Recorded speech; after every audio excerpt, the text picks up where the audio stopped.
bahwa Nabi Muhammad SAW adalah utusan Allah, yakni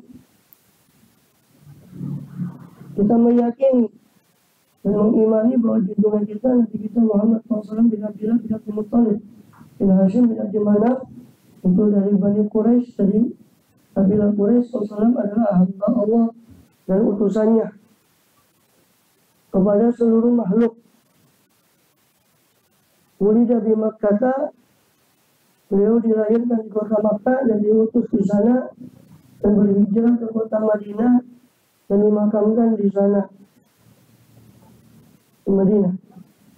Dan bahwasanya Rasulullah SAW adalah benar dalam seluruh yang beliau sampaikan.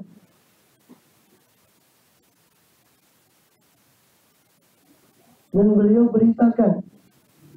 Di antara yang beliau beritakan adalah tentang azab kubur dan tentang nikmatnya, juga tentang pertanyaan munkar nakir, dan tentang ba'ats, kebangkitan, wan nusyur, dan tentang dan hasyar, tentang pengumpulan makhluk, wal mizan, dan penimbangan amal daripada makhluk, wan nar, dan neraka, wal sirat, dan sirat, wal haud, dan telaga, wal syafaat, dan syafaat,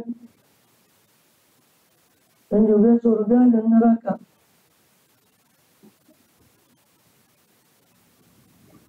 Waru'ya lillahi subhanahu wa ta'ala, juga memandang kepada wajahnya wal khulud, dan surga dan kekekalan di akhirat, baik yang kekal di surga maupun kekal di neraka. Waliyadzubillah. Waru'yatu lillah, dan memandang kepada Allah subhanahu wa ta'ala yang maha suci, ajmalhur fil jannah, di surga. Wa antu'mina bi malaikatillah, dan kita juga beriman termasuk yang beliau sampaikan adalah malaikat-malaikat Allah Ta'ala, wa rusuli, dan kepada rasul-rasul Allah Ta'ala, utusan Allah, para nabi, para rasul, wa kutubihi, juga dengan para kitab-kitabnya Allah, wabil qadari, dan juga dengan takdir Allah subhanahu wa ta'ala, wairihi wa syarihi, yang baik dan yang buruk, min Allah Ta'ala, semua dari Allah Ta'ala. Wa annahu sallallahu ta'ala sallallahu wasallam, dan bahwasanya beliau sallallahu khatamun nabiyyin, adalah penutup atau khatimun nabiyyin, penutup para nabi, wa sayyidu waladi Adam ajmain, dan pemimpin seluruh anak Adam semuanya. Dan kita sudah bahas kemarin tentang sirat, tentang haud, telaga, dan syafaat Rasulullah SAW. Adapun sirat, kita bahas bahwa dia adalah jembatan yang terbentang di atas jurang neraka. Ujung yang satunya adalah bumi mahsyar, tempat dikumpulkannya makhluk sebelum dan proses diadili, ditimbang, itu terjadi di mahsyar. Jadi ujung satunya adalah mahsyar, ujung yang lain adalah surga. Maka di atas jurang neraka terbentang jembatan yang kita disebut dalam Al-Quran dengan as-sirat. Dimana sirat ini maknanya jalan. Itu dimana terbentang di atas neraka. Sehingga dikatakan dalam surat Maryam, minkum illa waridha, tidak ada dari kalian siapapun mereka, nabikah, walikah, orang solehkah, illa waridha, kecuali masuk kepada neraka. Maka Siti Aisyah bertanya, bagaimana ya Rasulullah masuk ke neraka? Kan ada aulia, ada soleh. Maksudnya masuk di situ adalah lewat di atas sirat, yang mana sirat itu, jembatan sirat, tempatnya di atas jurang neraka. Maka dimaksud tidak ada satupun dari kalian kecuali memasuki neraka, dalam arti melewati dari atas neraka, melewati sirat itu. Karena tidak ada yang luput. Cuma lewatnya bermacam-macam, seperti yang sudah kita pernah jelaskan kemarin. Ada yang cepat sekali seperti kilat menyambar, ada seperti angin yang kencang, ada yang seperti kuda yang kencang, ada seperti orang yang lari kencang, ada seperti orang yang berjalan biasa, ada yang merangkak, ada yang ngesot, menarik badannya, naudzubillah, belum sampai ke ujung maka dia terjatuh dalam neraka, naudzubillah. dan panjangnya sirat. Nah, hakikat sirat itu sendiri itu sudah dijelaskan, yaitu bulu matanya daripada malaikat Malik. Allahu a'lam bishawab. Dan memang yang jelas warid dalam hadis, sirat itu seperti ahaddu minas saif, lebih tajam dari pedang dan lebih halus daripada rambut. Adaku minas sya'ar, lebih halus dari rambut dan lebih tajam dari pedang. Begitu yang ada di hadis yang sahih dari Rasulullah SAW, dan kita wajib menerima apa yang datang dari beliau selama itu sahih dari beliau. Walaupun hakikatnya ya kita bakal melihat di sana, tapi begitu yang dikabarkan oleh Rasulullah SAW. Namun bagi orang-orang yang tertentu, orang-orang yang soleh dan sebagainya, maka dia dilebarkan bagi mereka sirat dan dicepatkan berjalan mereka di atas sirat.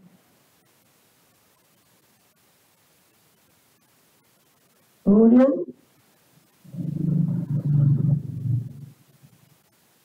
dikatakan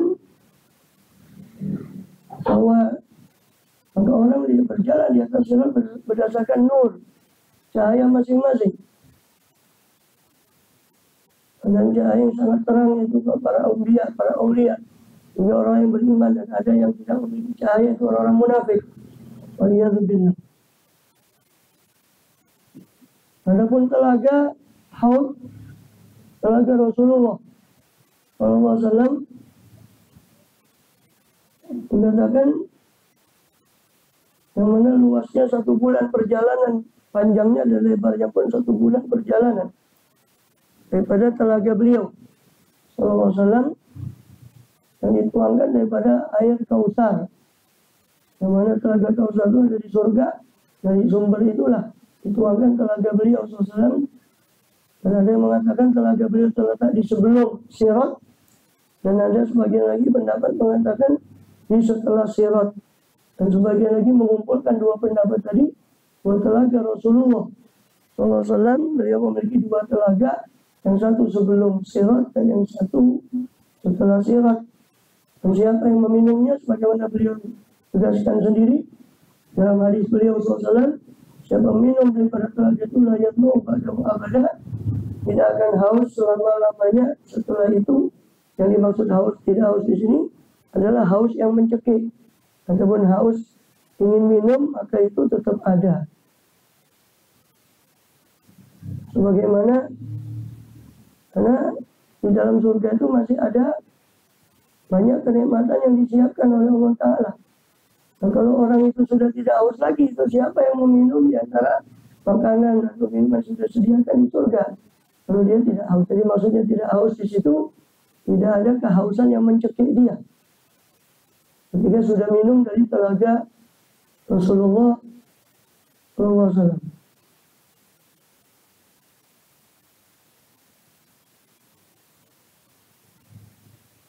Kemudian juga syafaat beliau Sallallahu Alaihi Wasallam.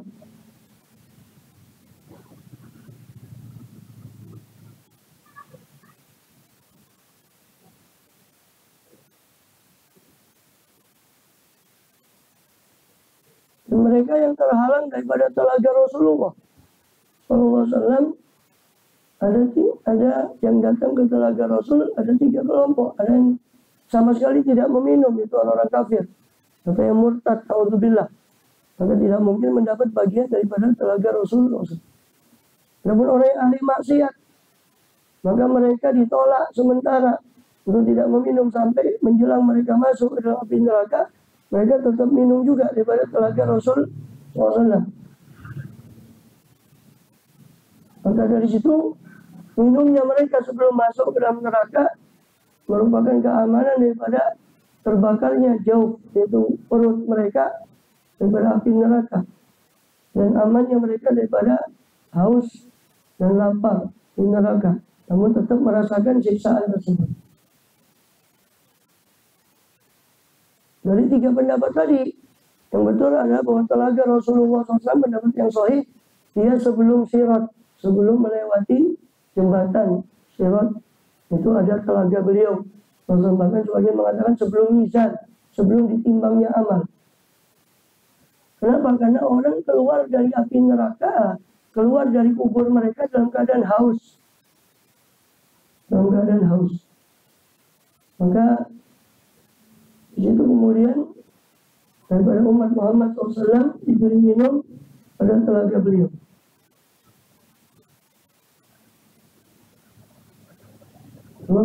Dikatakan juga seandainya telaga Rasul itu setelah Sirat tadi terbentang di atas jurang neraka, tidak mungkin orang itu diusir dari telaga itu kepada neraka karena dia sudah melampaui Sirat. Syafaat, adapun syafaat beliau Rasulullah SAW, syafaat itu seperti yang kita katakan, syafaat itu adalah pertolongan. Jadi syafaat secara bahasa itu maknanya pertolongan. Contoh, kita di dunia, kita ada orang minta bantuan ke kita nggak bisa membantu, tapi kita kenal, ada satu orang yang kenal kita. Mungkin dia bisa membantu. Akhirnya orang tadi kita kenalkan atau kita arahkan pada orang yang kita kenal tadi. Maka di situ kita bisa diartikan memberi syafaat, dalam arti kita memberi pertolongan pada orang tadi. Memberi pertolongan pada orang lain. Yang kita nggak bisa menolong sendiri, kita kasih dia pertolongan pada orang lain. Itu juga secara bahasa artinya syafaat. Walaupun syafaat yang dimaksud di sini adalah pertolongan nanti di hari kiamat yang diberikan bukan hanya Rasulullah sebetulnya SAW yang punya syafaat. Setiap nabi itu punya syafaat bagi umatnya masing-masing. Cuma syafaat yang terbesar adalah syafaatnya Rasulullah SAW. Jadi syafaat itu secara bahasa artinya meminta kebaikan untuk orang lain. Meminta kebaikan untuk orang lain. Seperti beliau minta syafaat bukan untuk diri beliau sendiri, tapi untuk juga umatnya. Jadi syafaat itu meminta kebaikan untuk orang lain. Soalul khair minal khair lil khair. Syafaat dari Allah langsung itu berarti kemaafan. Sebab nanti di akhir setelah para nabi memberi syafaat, termasuk Rasulullah SAW memberi syafaat, para aulia, para wali memberi syafaat, orang-orang soleh memberi syafaat, para penghafal Al-Quran memberi syafaat. Maka terakhir kali Allah sendiri yang memberi syafaat, artinya ketika orang itu dikeluarkan yang beriman dari neraka. Dan orang di neraka itu nanti sudah kita bahas ada dua. Orang yang beriman dimasukkan neraka sesuai naudzubillah dengan siksa yang pantas dia terima sesuai maksiatnya. Sedangkan orang kafir waliyadzubillah itu lamanya di neraka. Nah, di situ untuk mengeluarkan orang muslim ini dari mukmin dari neraka itu ada syafaat. Rasulullah memberi syafaat. Terakhir tinggal Allah Ta'ala yang langsung memberi syafaat. Sekarang kata Allah, saya akan memberi syafaat dalam arti memaafkan orang-orang yang masih membawa keimanan, meskipun bahkan dikatakan di hadis Bukhari itu meskipun sebesar zarrah, sebesar sesuatu yang paling kecil sekalipun, asal dia pernah membawa iman dalam kehidupannya, tetap di akhirnya nanti dia akan diangkat.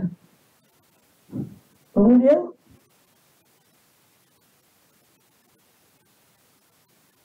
maka Allah SWT mengkaruniakan syafaat itu terakhir kepada orang yang masih ada keimanan.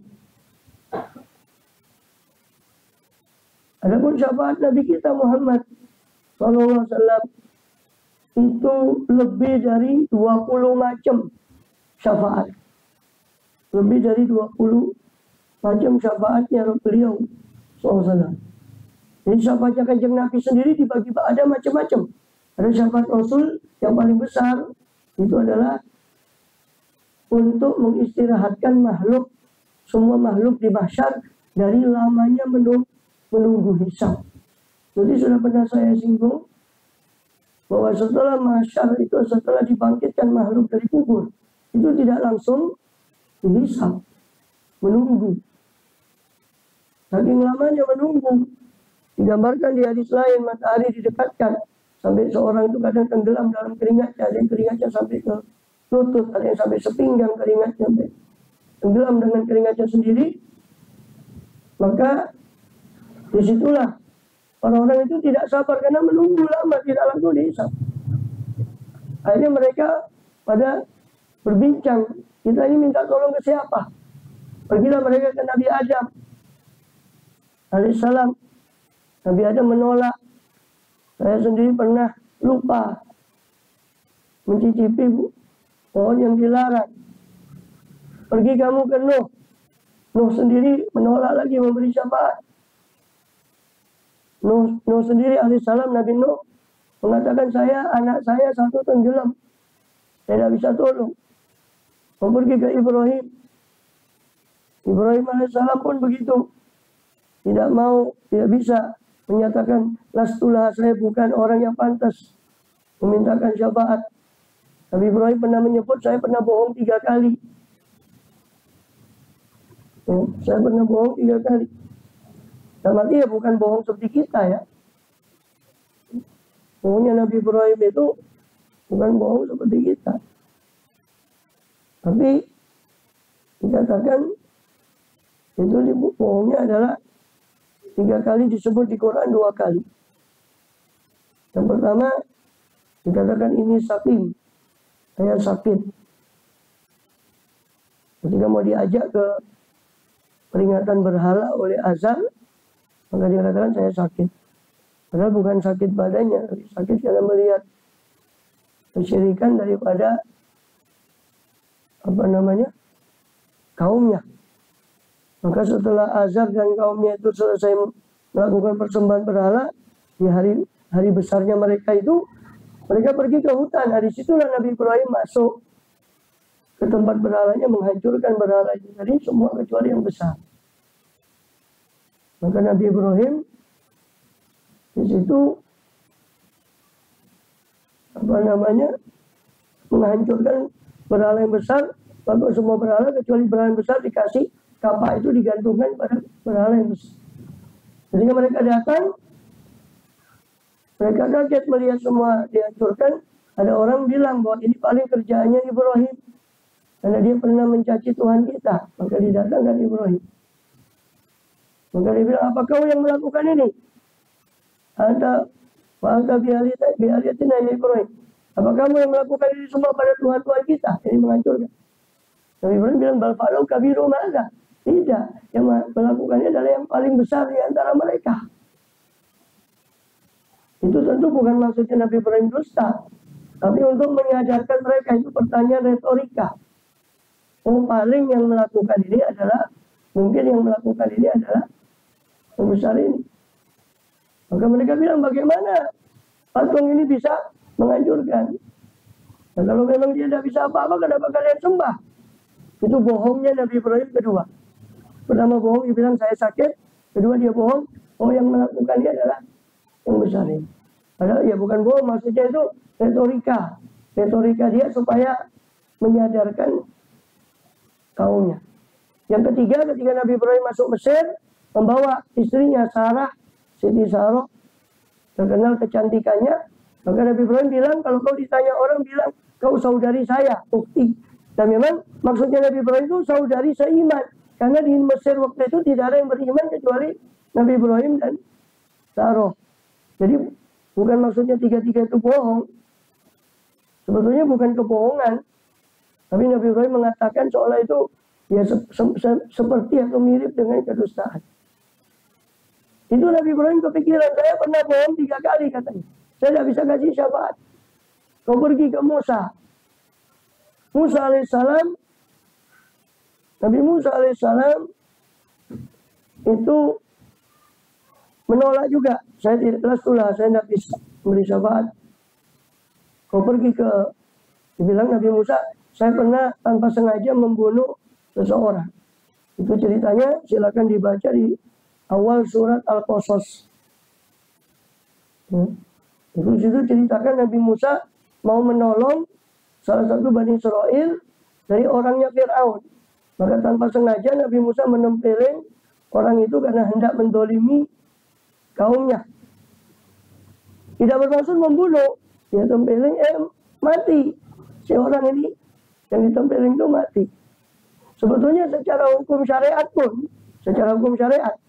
itu pembunuhan tanpa sengaja. Sebenarnya itu tidak dosa karena tidak ada niatan untuk membunuh. Tapi bagi seorang Nabi Musa alaihissalam itu sudah dianggap sebagai suatu kesalahan. Maka Nabi Musa menolak. Saya dulu pernah menempeleng orang itu sehingga dia mati. Saya tidak bisa memberi syafaat. Coba kau pergi ke Isa. Nabi Isa pun diminta syafaat menolak tanpa menyebutkan satu alasan. Maka Nabi Isa pun mengatakan pergi kau ke Muhammad SAW. Maka pergilah orang-orang itu kepada Nabi Muhammad SAW. Maka akhirnya Rasulullah pun Rasulullah lah yang memintakan syafaat. Beliau sujud di bawah arasy hingga hanya diizinkan oleh Allah memberi syafaat. Hanya Rasulullah SAW memberikan syafaat untuk menyegerakan daripada menunggu yang lama sehingga makhluk itu semua dihisab. Nah, syafaat ini yang paling besar yang disebut sebagai maqaman mahmudah yang biasa kita doa, wa ba'athu maqaman mahmudanil ladzi wa'atta. Berikan kepada beliau ya Allah maqaman mahmudah, kedudukan yang terpuji. Nah, maqaman mahmudah ini adalah syafaat yang paling besar dari syafaatnya Rasulullah SAW. Disebut maqaman mahmudah, kedudukan yang terpuji karena beliau dipuji karena jasanya. Karena berkat jasa beliau memintakan syafaat, maka semua umat manusia, bukan hanya umat beliau, semua umat dari Adam sampai kiamat disegerakan hisabnya berkat jasa syafaat Rasulullah SAW. Maka disebutlah itu maqaman mahmudah, kedudukan yang terpuji. Jadi beliau dipuji oleh seluruh penghuni mahsyar. Itu syafaat Rasulullah yang paling besar. Yang tanya lagi, syafaat Rasulullah itu syafaat untuk memasukkan sekelompok orang surga tanpa hisab. Ya. Bahkan mereka bangun dari kubur mereka langsung menuju kusur, langsung menuju istana mereka. Ini khusus untuk beliau. Syafaat untuk memasukkan umatnya tanpa hisab, khusus bagi Kanjeng Nabi, tidak dimiliki oleh nabi-nabi yang lain. Mudah-mudahan kita termasuk yang masuk surga tanpa hisab. Amin ya rabbal alamin. Meminta syafaatu, di antara syafaat beliau, ada syafaat beliau untuk meringankan azab, meringankan orang dari siksa. Ada syafaat beliau bagi sekelompok orang yang sudah masuk neraka, maka dikeluarkan. Baik betul-betul sudah masuk neraka atau sebetulnya secara amal dia berhak masuk neraka, tapi gara-gara syafaat Rasulullah SAW maka dimaafkan, tidak jadi dimasukkan ke dalam neraka. Ada lagi syafaat beliau SAW untuk meringankan azab dari sebagian orang kafir, seperti untuk paman beliau Abu Thalib menurut satu pendapat. Abu Thalib meninggal dalam keadaan tidak muslim. Dan adapun para ulama yang mencintai Ahlul Bait mengatakan bahwa Allah menghidupkan Abu Thalib dan beriman kepada beliau SAW, dan Allah Maha Mampu. Kemudian syafaat Rasulullah SAW untuk sekelompok orang soleh supaya Allah memaafkan dari mereka dalam beberapa keteledoran dalam amal solehnya. Orang punya banyak amal soleh, tapi ada beberapa kekurangan. Nah, kekurangannya ini bisa Rasulullah memintakan syafaat untuk memaafkan kekurangan yang terjadi pada amal soleh itu tadi. Ada syafaat untuk meringankan azab di kubur, syafaat beliau sallallahu alaihi wasallam. Ada lagi syafaat beliau SAW khusus bagi orang yang meninggal di kota Madinah. Ini jadi masalah di sana. Tadi katanya Pak Prabowo, saya baca di Saudi ya. Gimana ini katanya? Jamaah Indonesia kok banyak yang mati di sini. Karena terkena jamaah kita ini masih sakit yo, kadang berangkat. Oh, kepingin mati deh. Ini jadi problem sama Raja Saudi sana di permasalahan. Kamu kok ngirim orang sakit kemari katanya. Panjenengan Pak Prabowo kok ngirim orang sakit ke sini Indonesia ini gimana? Masa orang sakit diloloskan uji, kan ada uji kesehatan biasanya. Diloloskan uji kesehatannya. Iya katanya orang kita ini banyak kepingin mati, sebagian kepingin minta meninggal di sana. La ilaha illallah. Ya bagus juga kan mati di sana, tapi masalah itu. Masalahnya kenapa? Ke kuota hajinya katanya, kuota haji. Jadi gimana? Orang Indonesia ini sembrono dalam meloloskan katanya begitu. Wallahu a'lam. Tidak tahu gimana lobby-lobbynya.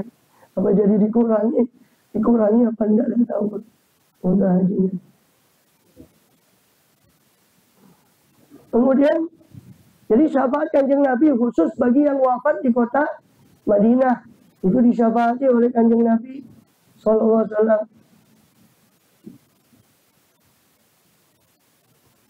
Kemudian,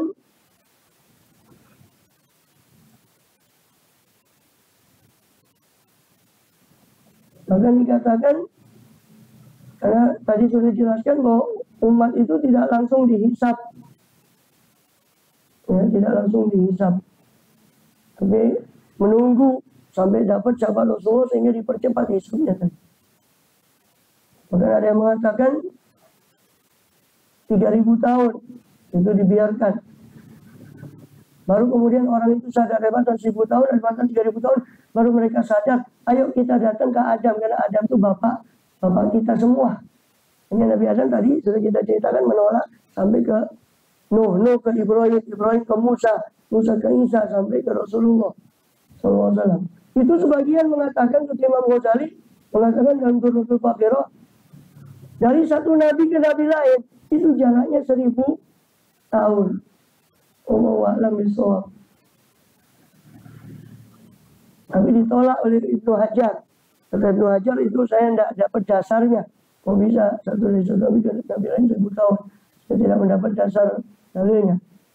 Maka dia datang ke Rasulullah, ya Muhammad, anta Rasulullah, engkau ini Rasulullah, khatamul anbiya, penutup para nabi, wa farallahu laka ma taqaddama min dzambika wa ta'akhkhar. Allah sudah mengampuni semua kesalahan jenengan yang terdahulu dan kemudian.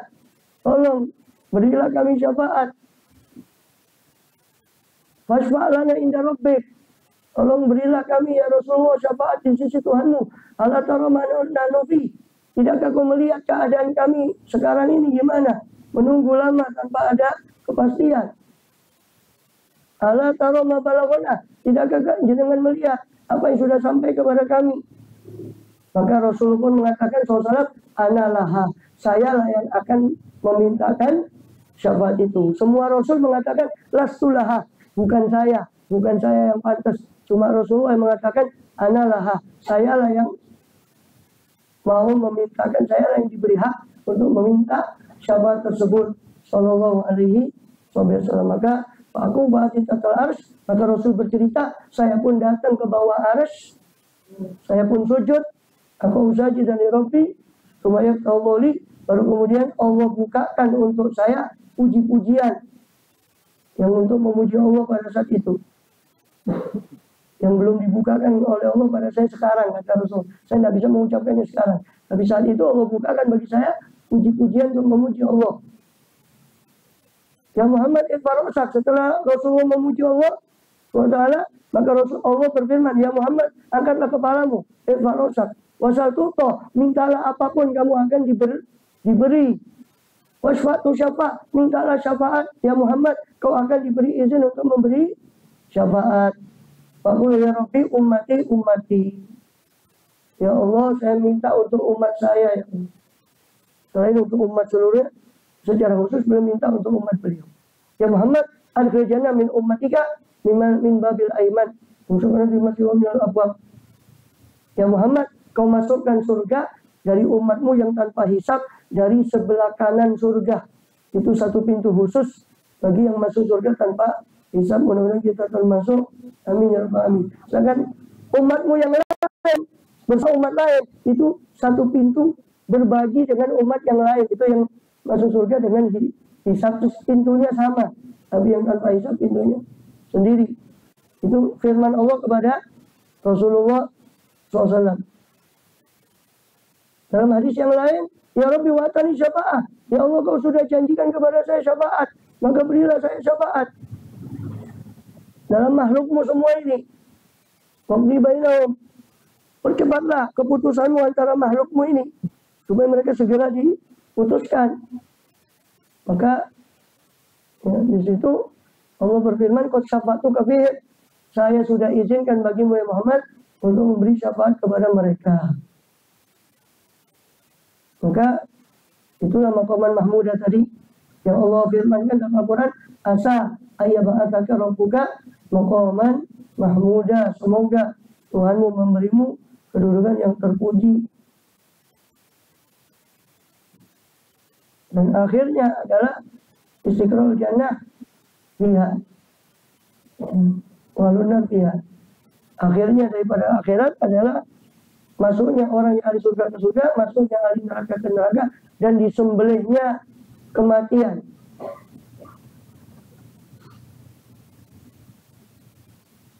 Kemudian yang kedua, tadi sudah dibahas macam-macam syafaat Rasulullah. Juga ada yang digunakan untuk mengeluarkan orang yang mukmin dari neraka. Itu diantara macam-macam syafaat Rasulullah SAW.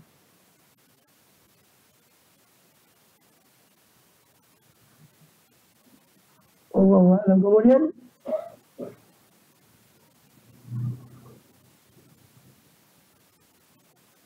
juga tadi yang seperti yang saya jelaskan, syafaat beliau SAW untuk khusus orang yang meninggal dunia di kota Madinah, bahwa mereka tidak dihisab.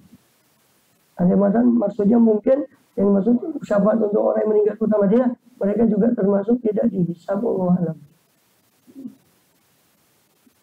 Bahkan di dalam hadis dikatakan, awal man asfa'lahu min ummati al-Madinah al-Makkah wal Taif. Pertama kali yang saya syafaati dari umatku adalah penduduk Madinah, penduduk Makkah dan Taif, dari kota Taif, sebelah utara Makkah. Dan mereka di ahli Taif. Sebagian lagi mengatakan dalam hadis yang lain, awal man asfa'lahu, pertama kali yang saya beri syafaat dari umatku adalah keluargaku, kemudian al-aqrab, ahli baiti, tumal aqrab al-aqrab. Kemudian yang paling dekat dan paling dekat dengan saya daripada Quraisy dan Ansor, kemudian orang yang beriman pada saya, kemudian orang yang mengikuti saya. Min ahli Yaman, dari penghuni daripada Yaman dan seluruh orang Arab dan seluruh orang Ajam.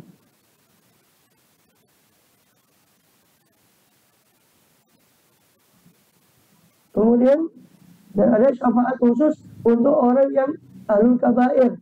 Dalam riwayat Tabrani, syafaatil ahlul kabair min ummati. Syafaat saya untuk pelaku dosa besar dari umat saya. Selain Rasulullah SAW, orang yang mati syahid juga bisa memberi syafaat. Untuk orang yang mati syahid, mensyafaati 70 dari keluarganya. Jibril juga memberi syafaat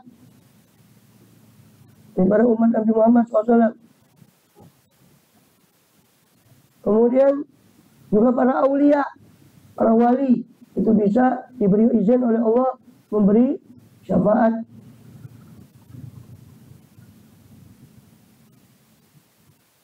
Kemudian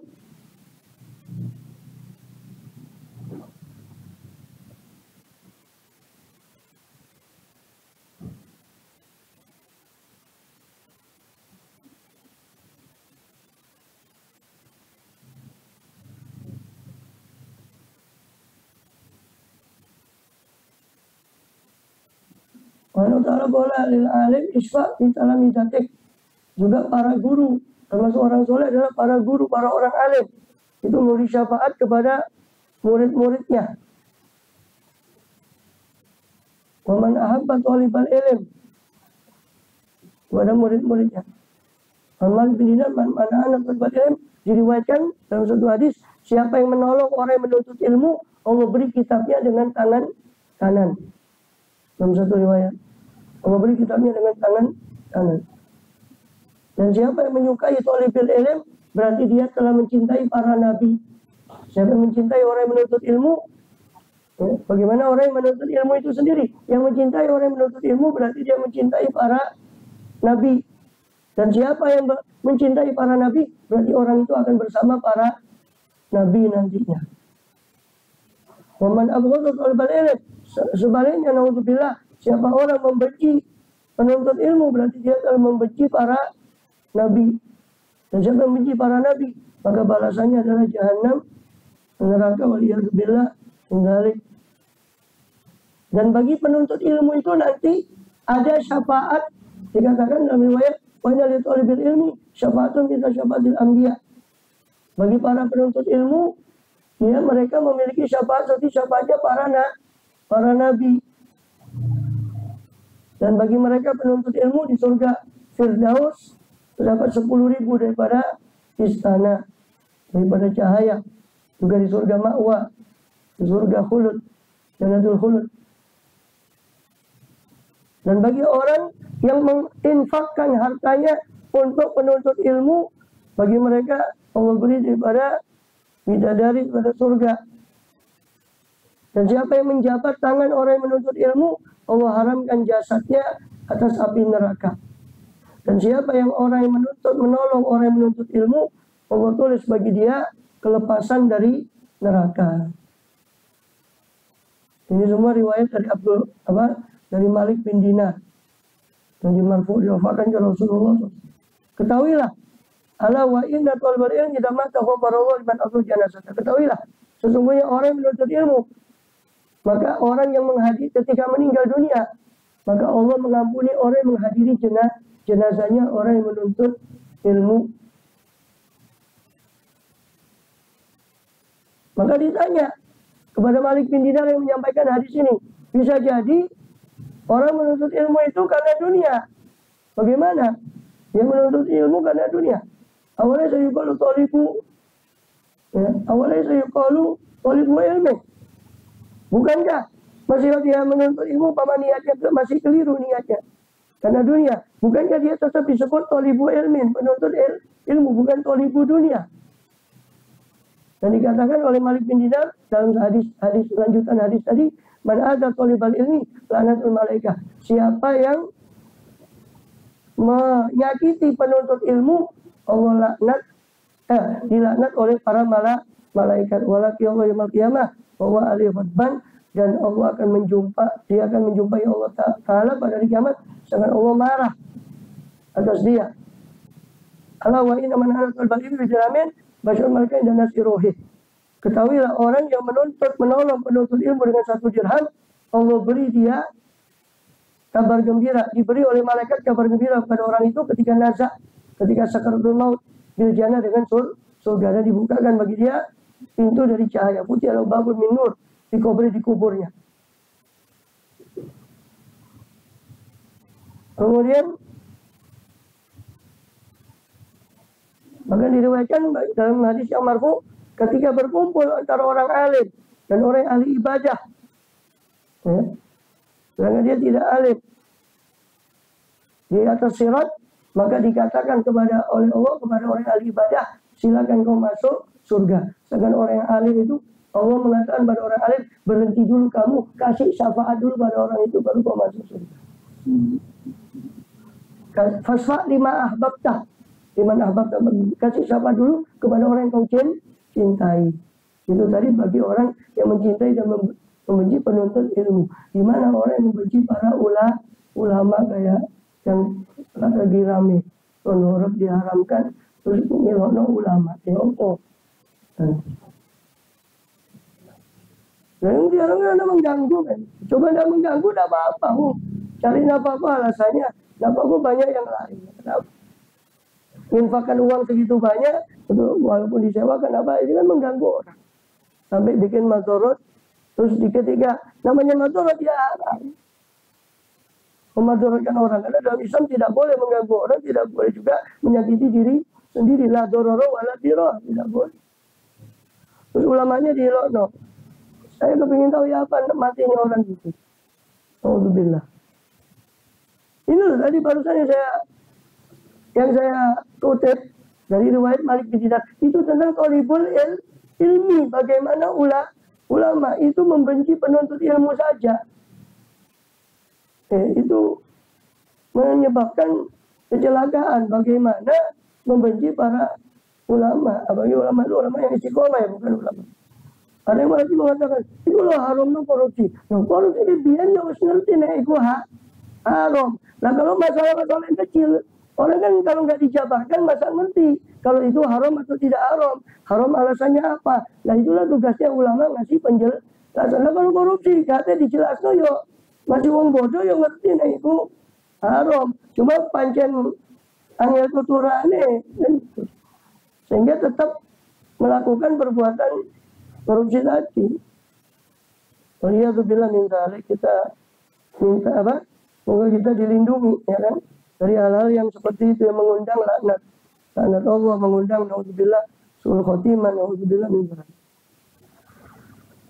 Wa min dzalika darus thawab wa hiyal jannah. Termasuk yang kita harus imani nanti itu tentang al-jannah, tentang surga.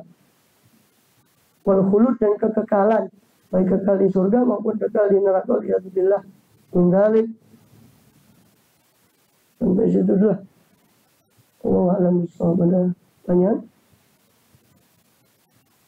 Kalau ada yang tanya tentang ini atau yang lain.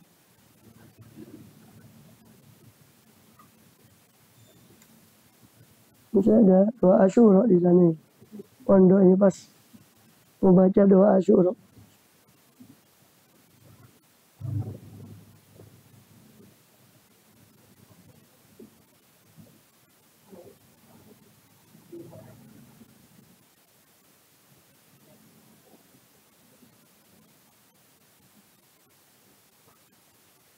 Apa-apa ya nanti duluan ya.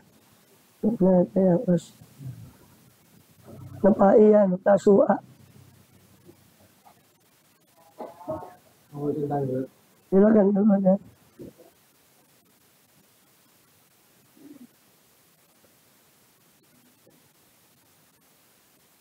Alhamdulillah.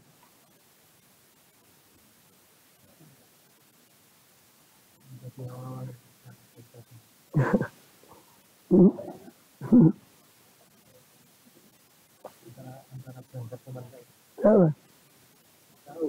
Oh. Iya.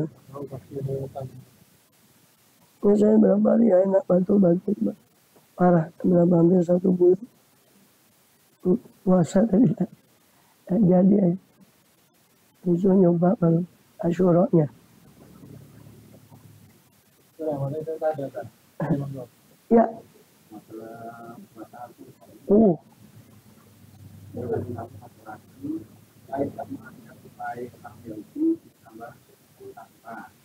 Sebenarnya kalau tidak sholat tapi setelahnya maka Senin kan pas ya. Ya. Gini ya. Puasa Asyura itu ada beberapa tahap.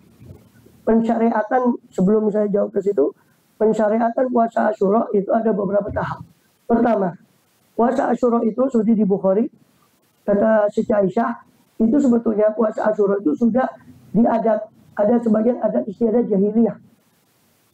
Nah kalau itu karena itu sejalan dengan syariat puasa terdahulu, maka beliau mengikuti waktu itu. Belum hijrah ke Madinah, itu masih di Mekah beliau. Oke, masih di Mekah. Hijrah ke Madinah, beliau SAW sebelum diwajibkan puasa Ramadan, karena kutiba alaikumusiyam itu baru turun tahun kedua Sya'ban, tahun kedua hijrah. Jadi masih ada sekitar berapa belas bulan, itu Kanjeng Nabi belum wajib puasa Ramadan. Maka di situ Kanjeng Nabi mewajibkan, ya, entah sebelum hijrah atau setelah hijrah, beliau pernah mewajibkan puasa Asyura. Puasa Asyura itu menjadi hukum wajib sebelum turun perintah puasa Ramadan. Riwayat lain, beliau mewajibkan puasa 3 hari setiap bulan sebelum turun perintah puasa Ramadan. Itu dua-duanya di Bukhari. Setelah itu, setelah turun puasa Ramadan, ya tahun kedua Hijrah, bulan Sya'ban, turun ayat yang kutiba alaikumus siap 183 Al-Baqarah. Maka di situ Rasul mengatakan, siapa yang mau puasa Asyura tetap silahkan. Silahkan, siapa yang mau tidak puasa, silahkan. Setelah turun puasa Ramadan, maka puasa Asyura tidak diwajibkan. Tapi Rasul masih getu, masih menganjurkan sangat. Sampai waktu itu anak-anak kecil pun disuruh puasa. Bahkan kata sebagian sahabat, kami selimurkan. Anak kecil itu kami selimurkan dengan mainan, apa, ini puasa di Asyura. Sampai beliau melihat lagi kepada Yahudi, yang kok puasa? Iya, ini katanya Yahudi, ini hari di mana Allah selamatkan Musa alaihissalam. Kata Rasul, kami lebih berhak untuk mengikuti Musa alaihissalam. Maka di situ beliau menganjurkan kembali, memperkuat lagi anjuran puasa. Bahkan beliau mengatakan, kalau saya hidup sampai tahun depan, saya akan puasa tanggal 9. 9 itu belum kelakon. Sebagian mengatakan itu sunnah hamiyah, sunnah yang beliau sudah niatkan tapi belum kelakon, puasa Taswa Asyura. Sedangkan di riwayat Imam Ahmad bin Hanbal dikatakan Khaliful Yahud puasa Asyura dan apa? Salahilah Yahudi. Apa maksud? Jangan kamu samai. Jadi puasalah sehari sebelumnya dan atau sehari sesudahnya. Jadi dari situ para ulama menyimpulkan, terutama mazhab Syafi'i, puasa Asyura itu ada 3 tingkatan. Tingkatan pertama puasa 9 Tasu'a, Asyura 10, 11. Tingkatan pertama puasa 9, 10, 11.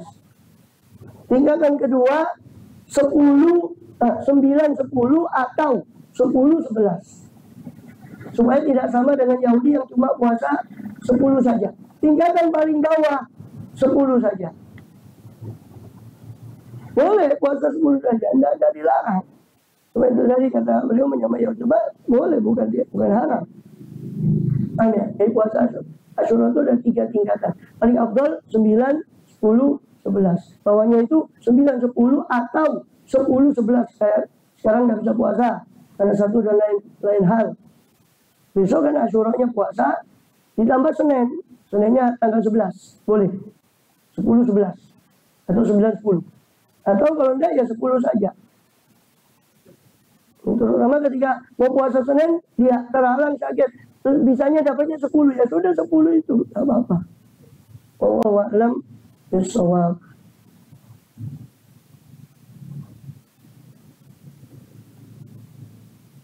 Kembali ya, Benar?